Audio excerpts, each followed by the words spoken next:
ผู้พิทักษ์สันติราษฎร์มีอำนาจนามระบือกฎหมายฝากบทเพลงคำนั้นเสียงของตำรวจไทย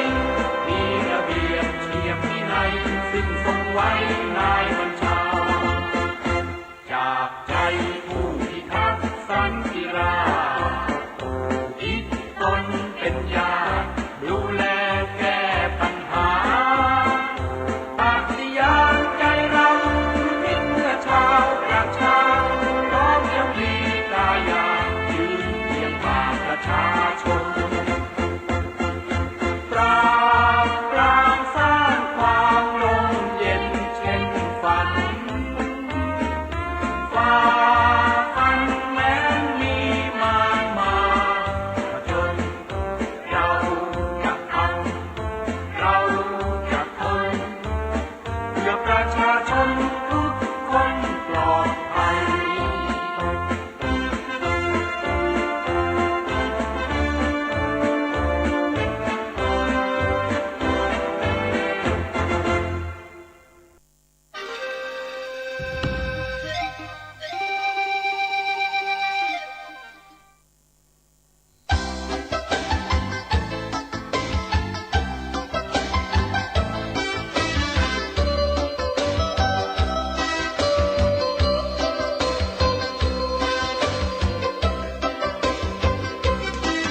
ชุมชนคนอยู่ที่ไหน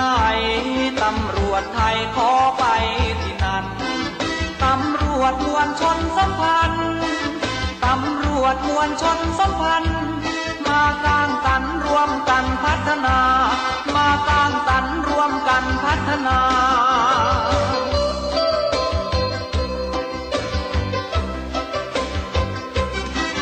พวกเราหน่วยต่อชสขออำนวยช่วยชาวประชาร่วมงานสมานดวงใจเพื่อไทยและให้วันพัฒนาร่วมคิดพ้นทุกคนมีสิทธิ์สร้างชีวิตและให้มีชีวาชุมชนคนอยู่ที่ไหนตำรวจไทยขอไปที่นั่นตำรวจมวลชนสัมพันธ์ตำรวจมวลชนสัมพันธ์มาสร้างสรรค์ร่วมกันพัฒนามาสร้างสรรค์ร่วมกันพัฒนา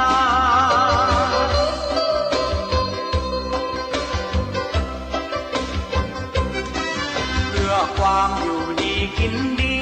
สามัคคีและมีศรัทธาต่อกันและสมานไมตรีไทยมีช่วยกันบรรฝ่าเรื่องทุกข์ร้อนช่วยกันกำจัดช่วยเร่งรัดช่วยกันพัฒนาชุมชนคนอยู่ที่ไหนตำรวจไทยขอไปที่นั่น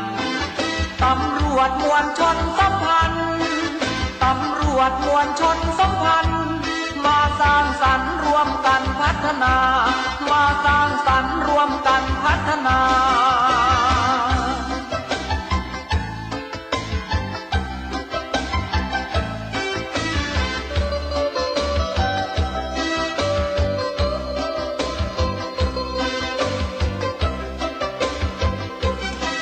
ชุมชนคนอยู่ที่ไหนตำรวจไทยขอไปที่นั่นตำรวจมวลชนสัมพันธ์ตำรวจมวลชนสัมพันธ์มาสร้างสรรค์ร่วมกันพัฒนามาสร้างสรรค์ร่วมกันพัฒนา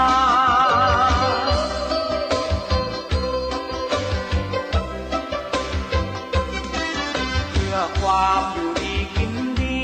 สามัคคีและมีศรัทธาต่อกันสมานไมตรีไทยมีช่วยกันบรรฝ่าเรื่องทุกข์ร้อนช่วยกันกำจัดช่วยเร่งรัดช่วยกันพัฒนาชุมชนคนอยู่ที่ไหนตำรวจไทยขอไปที่นั่นตำรวจมวลชนสัมพันธ์ตำรวจมวลชนสัมพันธ์มาสร้างสรรค์ร่วม วมกันพัฒนา มาสร้างสรรค์รวมกันพัฒนา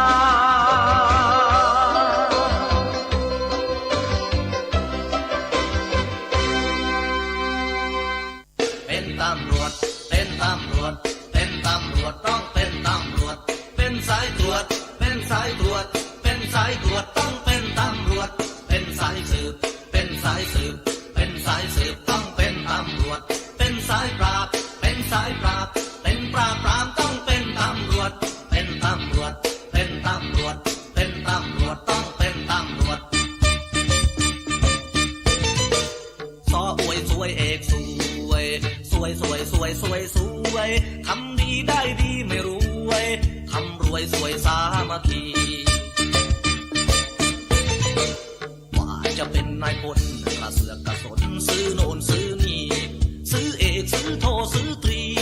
ซื้อพันแล้วก็ซื้อนายพลซื้อมากซื้อไม่ซื้อจนเป็นนายพลก็ต้องถอนทุนคืนสออวยสวยเอกสวยสวยสวยสวยสวยสวยทำดีได้ดีไม่รวยทำรวยสวยสามัคคี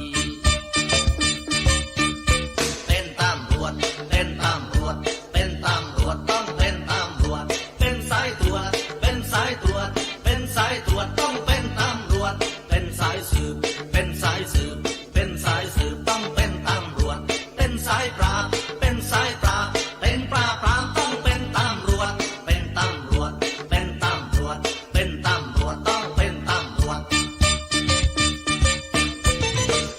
ทอไอไทยเอกไทยไทยไทยไทยไทยไทยปิกอัพ10 ล้อมอเตอร์ไซค์ขับไปไทยไปจ่ายไปไทยไปรับไปไม่อายมากมายคอควายเข้านานเทศกาลเมื่อไรจุดจีจุดใครและปีใหม่สงกรานต์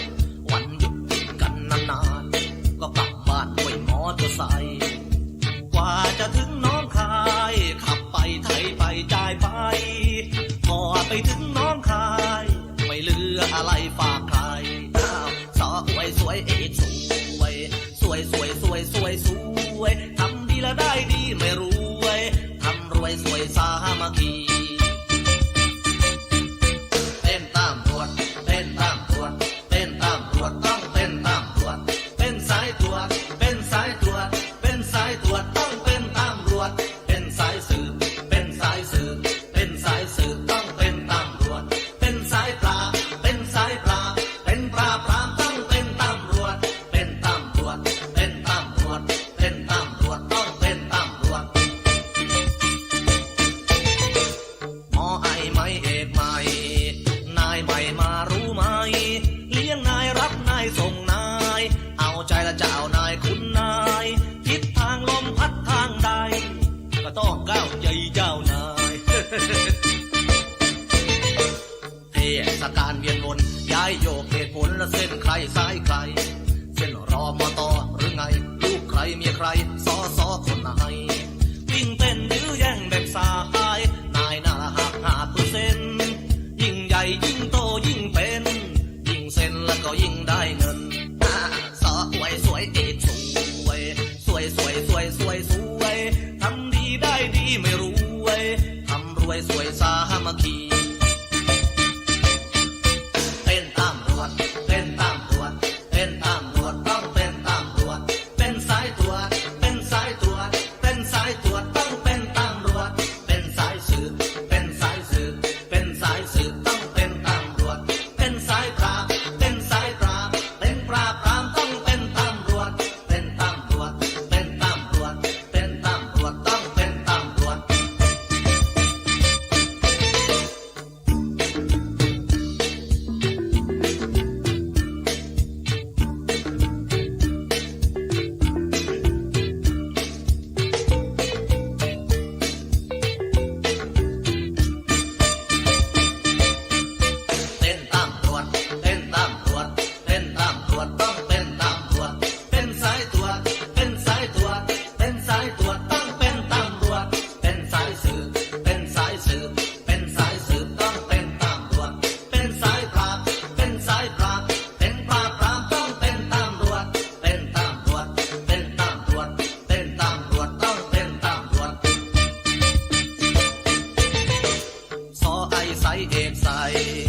ใครใส่ชุดกากีใส่แล้วก็ต้องมี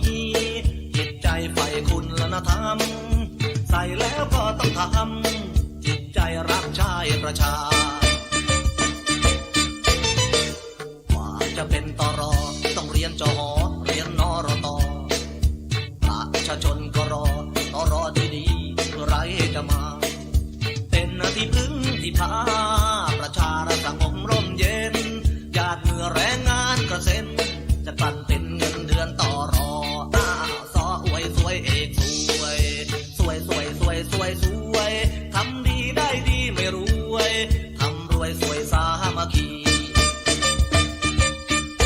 เต้นตามตรวจเต้นตามตรวจเต้นตามตรวจต้องเต้นตามตรวจเป็นสายตรวจเป็นสายตรวจเป็นสายตรวจต้องเป็นตามตรวจเป็นสายสืบเป็นสายสืบเป็นสายสืบต้องเป็นตำรวจเป็นสายปราบเป็นสายปราบเป็นปราบปรามต้องเป็นตำรวจเป็นตำรวจเป็นตำรวจเป็นตำรวจต้องเป็นตำรวจเป็นสายตรวจเป็นสายตรวจเป็นสายตรวจต้องเป็นตำรวจเป็นสายสืบเป็นสายสืบเป็นสายสืบต้องเป็นตำรวจเป็นสายปราบเป็นสายปราบเป็นปราบปรามต้องเป็นตำรวจเป็นตำรวจเป็นตำรวจเป็นตำรวจต้องเป็นตำรวจ มาพบกันอีกครั้งหนึ่งสำหรับรายการตำรวจพบประชาชนนะครับ ซึ่งเราจะพบกันทุกวันพุธช่วงเวลาตั้งแต่ 11 นาฬิกาถึง 12 นาฬิกานะครับ ซึ่งดำเนินรายการโดยกับผมนะครับร้อยตำรวจเอกสมชายสมใจมากนะครับ ซึ่งเป็นรองสารวัตรป้องกันปราบปรามก็เป็นชุดปฏิบัติการชุมชนและมวลชนสัมพันธ์นะครับ ซึ่งได้รับมอบหมายนะฮะมาจากท่านพันตำรวจเอกมนัสชัยอินเถื่อนนะครับท่านซึ่งเป็นผู้กำกับการสถานีตำรวจภูธรภูพิงค์ราชนิเวศน์แล้วก็ท่านพันตำรวจโทจิรัตติพงษ์เลิศวิริยานันท์นะครับซึ่งเป็นรองผู้กำกับงานป้องกันปราบปรามแล้วอีกท่านหนึ่งก็คือท่านพันตำรวจโทณัฐพงษ์ดาวเรืองนะครับซึ่งเป็นสารวัตรป้องกันปราบปรามแล้วก็เป็นหัวหน้าชุดปฏิบัติการชุมชนและมวลชนพันธ์นะครับเรามาพูดคุยกันไปฟังเพลงกันไปสำหรับรายการตำรวจพบประชาชนนะครับทุกวันพุธนะครับซึ่งคราวที่แล้วพุธที่แล้วเราก็ได้คุยกันเกี่ยวกับเรื่องของการหลอกลวงของแก๊งออนไลน์ต่างๆซึ่งโลกในปัจจุบันนี้นะครับก็ยอมรับว่าต้องอาศัยสิ่งที่เป็นเรียกว่าเป็นออนไลน์ต่างๆนะฮะเรียกว่าความทันสมัยต่างๆมันเยอะขึ้นมานะก็ทำให้ในเรื่องของเรามีอาชีพก็อาศัยนะในเรื่องของออนไลน์ต่างๆเพื่อหลอกลวงให้ประชาชนนะฮะอย่างเช่นไปหลอกให้ไปโอนเงินโอนตังต่างๆให้นะให้กับแก๊งเรามีอาชีพนะเพราะฉะนั้นเราก็ต้องระมัดระวังด้วยนะครับในเรื่องของสงครามออนไลน์ต่างๆนะเพราะฉะนั้นนะฮะเราก็ต้องปรึกษาลูกปรึกษาผู้รู้ต่างๆด้วยว่าลักษณะเช่นนี้นะฮะเราจะทำยังไงดีครับเพราะฉะนั้นนะฮะการโอนเงินเราต้องผ่านบุตรหลานที่เรียกว่าเป็นเด็กเรียกว่าหัวใหม่ทันสมัยนะครับเราต้องปรึกษาเราอย่าไปทำด้วยตัวเองเพราะฉะนั้นเราอาจจะพลาดท่าเสียทีได้ขอฝากไว้อย่างพ่อแม่พี่น้องทุกท่านด้วยนะครับหรือบางทีอาจจะเป็นการแกล้งเกี่ยวกับการเรียกว่าโทรศัพท์มาบอกว่าเรานะฮะมีสิ่งของผิดกฎหมายอะไรต่างๆนะฮะเราก็ขอฝากไว้ด้วยนะเพราะฉะนั้นนะฮะเรื่องของต่างๆนี้นะเราก็ต้องปรึกษานะฮะในส่วนของครอบครัวนะครับอย่างเช่นลูกเต้าแรงต่างนะครับบางทีเด็กอาจจะรู้ทันบางทีคนแก่คนเฒ่าที่อยู่ที่บ้านอาจจะไม่รู้ไม่ถึงการนะเพราะฉะนั้นครับก็ขอฝากมายังทุกท่านด้วยครับ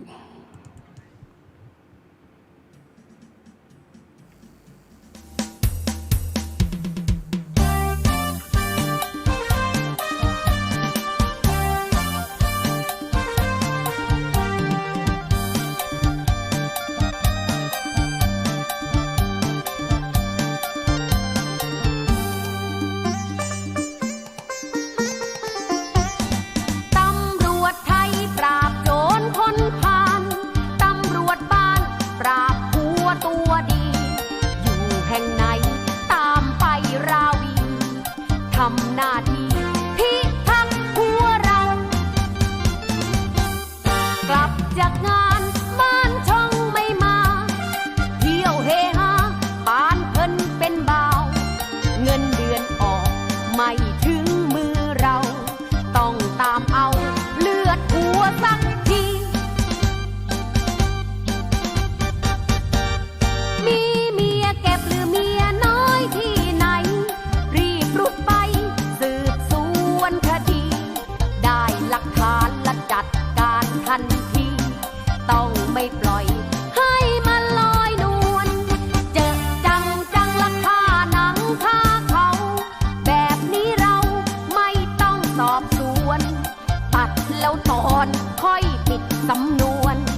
ระบวนการยุติธรรมตำรวจไทยสร้างประวัติการตำรวจบ้านสร้างวีรกรรมตำรวจไทยพกปืนประจำตำรวจบ้านพกสากกระเบือได้ผัวดีพวกเราเชิดชูผัวเจ้าชู้ปราบไม่ให้เหลือผัวขี้เมาต้องเอาจักเชือสากกระเบือเพื่อผัวของเรา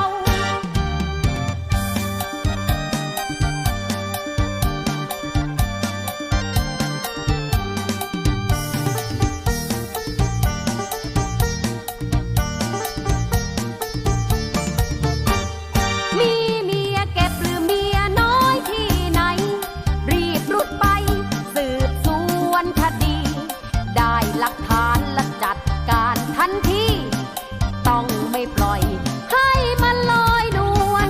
เจอจังละค่าหนังค่าเขาแบบนี้เราไม่ต้องสอบสวนตัดแล้วถอนค่อยปิดสำนวนตามกระบวนการยุติธรรมตำรวจไทยสร้างประวัติการตำรวจบ้านสร้างวีรกรรมตำรวจไทยพกปืนประจำตำรวจบ้านพกสากกระเบือได้ผัวดีพวกเราเชิดชูผัวเจ้าชู้ปราบไม่ให้เหลือผัวขี้เมาต้องเอาจักเชือสากกระเบือเพื่อผัวของเรา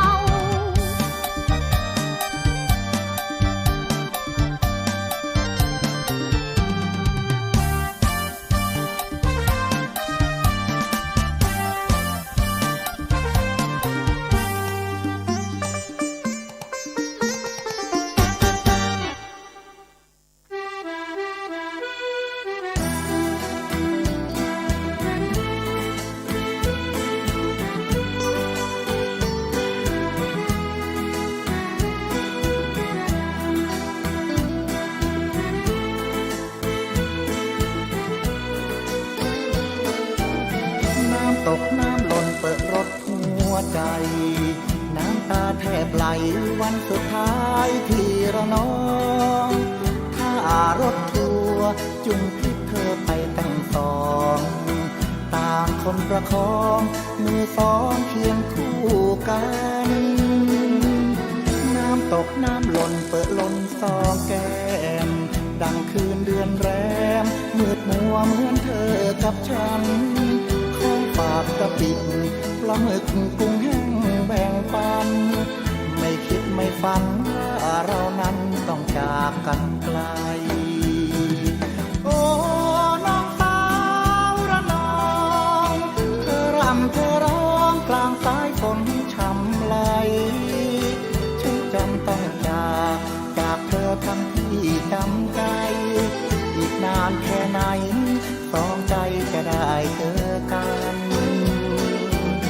น้ำตกน้ำหล่นเปิดรถเต็มหน้าปะปนน้ำตาที่เธอบอกลาแก่ฉันเสียงแตรรถบีบย้ำเตือนมันเชื่อนใจฉันระนองน้องนั้นสัมพันธ์รักกันเหมือนเดิม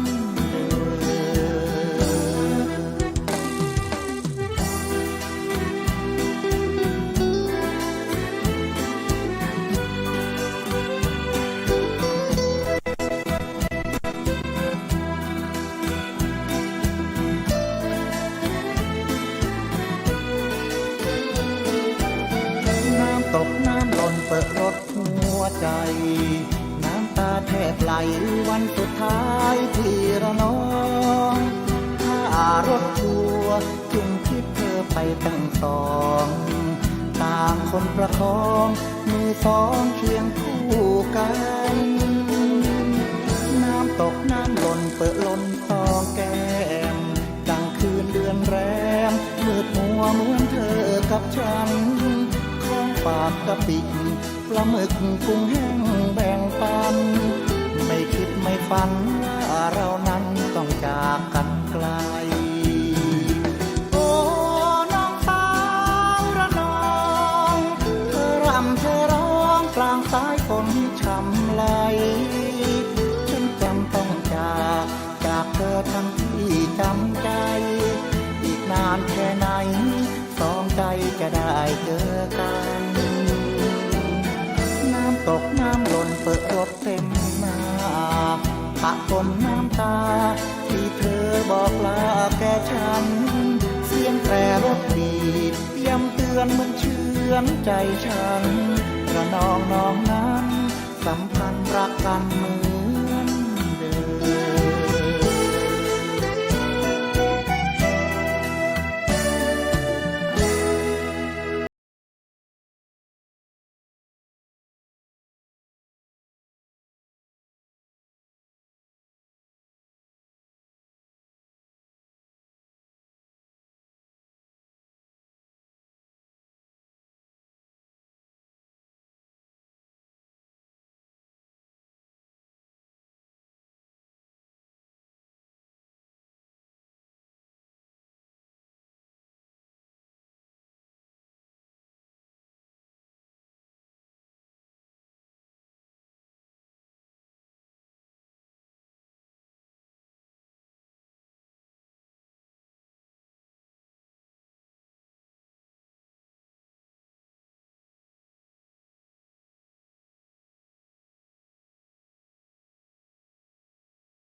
สนุกกับสำหรับรายการตำรวจพบประชาชนนะครับ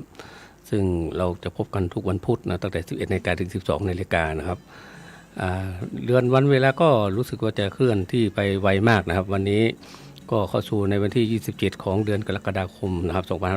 2565 แล้วนะฮะแล้วก็วันพรุ่งนี้ก็วันที่ 8 นะครับเป็นวันที่คล้ายวันเฉลิมราชสมภพของพระบาทสมเด็จพระวชิรเกล้าเจ้าอยู่หัวนะครับหลายสถานที่หลายองค์กรก็คงจะจัดการเฉลิมฉลองหรือว่าเรียกว่าเทิดพระเกียรติของในหลวงของเรานะครับแล้วก็วันศุกร์นะในส่วนของราชการก็ประกาศให้เป็นวันหยุดชดเชยนะฮะก็ทำให้เกิดวันหยุด4วันตั้งแต่วันพุธพฤหัสศุกร์เสาร์นะฮะแล้วก็อาทิตย์อีก1วันนะครับสำหรับผู้ที่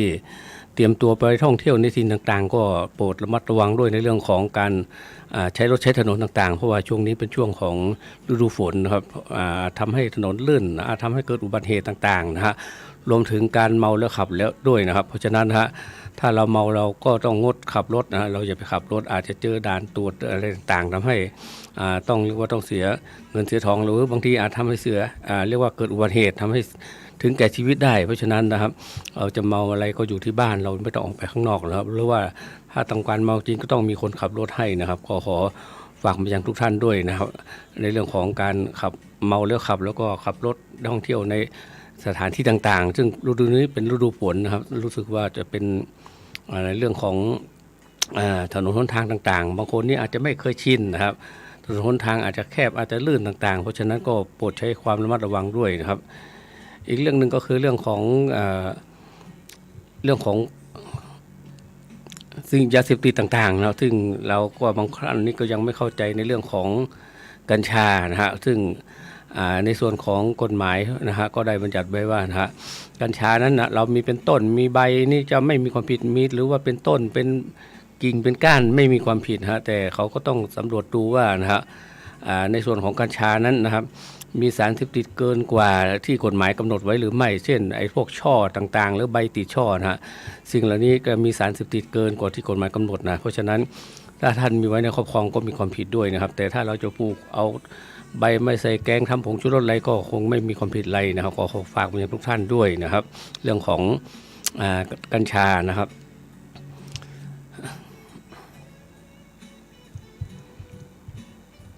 ในส่วนของเรียกว่าแก๊งออนไลน์ต่างๆก็เหมือนกันนะหรือว่าไอ้พวกโทรศัพท์เรียกว่าเขาเรียกว่าเป็นแก๊งคอลเซ็นเตอร์นะครับซึ่งที่ผ่านมานะครับในส่วนของเจ้าที่ตำรวจก็สอบถามประชาชนนะครับก็รู้สึกว่าหลายท่านก็จะเจอในเรื่องของแก๊งคอลเซ็นเตอร์ต่างๆเขาบอกว่ามันจะมี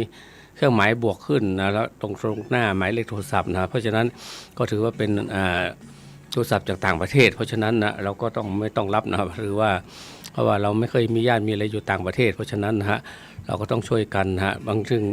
างคนก็รับปุ๊บมีเสียงคอลเซ็นเตอร์มาบางคนก็บอกว่าปิดหรือว่าตัดทิ้งไปเลยนะครับไม่รับนะฮะไม่รับสายต่างๆนะฮะก็พยายามเป็นการป้องกันที่ดีในทางหนึ่งด้วยนะเรื่องของแก๊งคอลเซ็นเตอร์เราอย่าได้พูดคุยกับเขาโดยเด็ดขาดนะครับเพราะว่าแก๊งเหล่านี้เขาจะมีวิธีการต่างๆทำให้เรานี่หลงเชื่อแล้วบางทีก็เราอาจจะไปโอนเงินเข้าบัญชีโดยไม่รู้เนื้อรู้ตัวต่างๆนะฮะเขามีวิธีในการหลอกลวงเพราะฉะนั้นเราก็อย่าได้ฟังแก๊งคอลเซ็นเตอร์พูดดีกว่านะบางทีรับไม่รู้จักเราก็ตัดสายทิ้งไปซึ่งบางทีนะฮะก็อาจจะเป็นการเรียนแบบเสียงเพื่อนของเราบ้างนะฮะว่าขอยืมตังค์เล็กๆน้อยสัก400 500อะไรต่างๆเพื่อว่ามารับของอะไรต่างๆลักษณะเช่นนี้นะฮะก็เกิดขึ้นบ่อยครั้งเพราะว่าบางคนอาจจะคิดว่าเป็นเรื่องที่ว่าเงินไม่กี่บาทไม่กี่สตางค์นะฮะแต่ถ้ามันเยอะๆหลายๆคนขึ้นไปมันก็เยอะเหมือนกันเพราะฉะนั้นนะฮะก็ขอฝากมายังท่านด้วยในเรื่องของแก๊งคอลเซ็นเตอร์ต่างๆนะครับเราก็ตัดสายทิ้งไว้จะดีกว่านะครับ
ฝากประชาสัมพันธ์ไปยังพ่อแม่พี่น้องทุกท่านด้วยนะครับในเรื่องของการป้องกันนะฮะเกี่ยวกับยาเสพติดนะครับ เพราะว่าในเรื่องของยาเสพติดนี้นะครับเขาให้เรียกว่าเป็นวาระแห่งชาติครับเพราะฉะนั้นเราคนไทยทุกคนก็ต้องช่วยเจ้าหน้าที่ในเรื่องของการป้องกันและปราบปรามอย่างน้อยที่สุดก็คือการแจ้งข่าวสารให้กับเจ้าที่ตำรวจนะฮะโทรไปที่หมายเลขโทรศัพท์191นะครับหรือไม่ก็รู้จักกับฝ่ายปกครองผู้ใหญ่บ้านกำนันผู้ช่วยต่างๆก็แจ้งข่าวให้เขานะเพื่อที่เขาจะได้นำเสนอต่อผู้บังคับบัญชาแล้วก็จะได้ให้ชุดเรียกว่าชุดสืบสวนออกสืบสวนดูว่าตามที่ท่านได้แจ้งหรือเปล่านะก็ถือว่าท่านเป็นพลเมืองดีคนหนึ่งในเรื่องของการ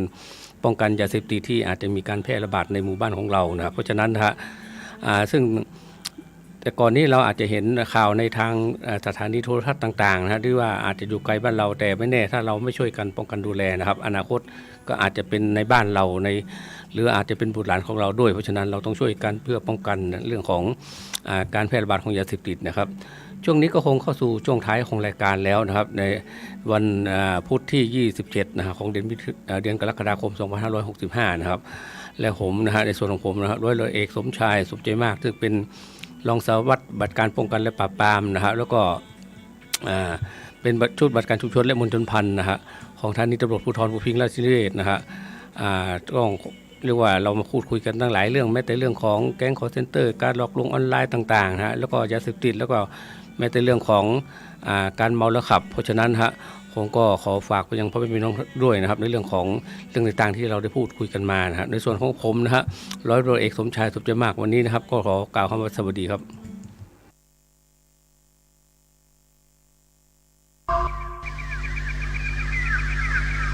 พรุ่งนี้เป็นวันพระขอเชิญลดละอบายมุขทำจิตใจให้สงบสะอาดปราศจากสิ่งเศร้าหมองทั้งปวงเข้าวัดฟังธรรมแล้วไหว้พระสวดมนต์ตามสมควร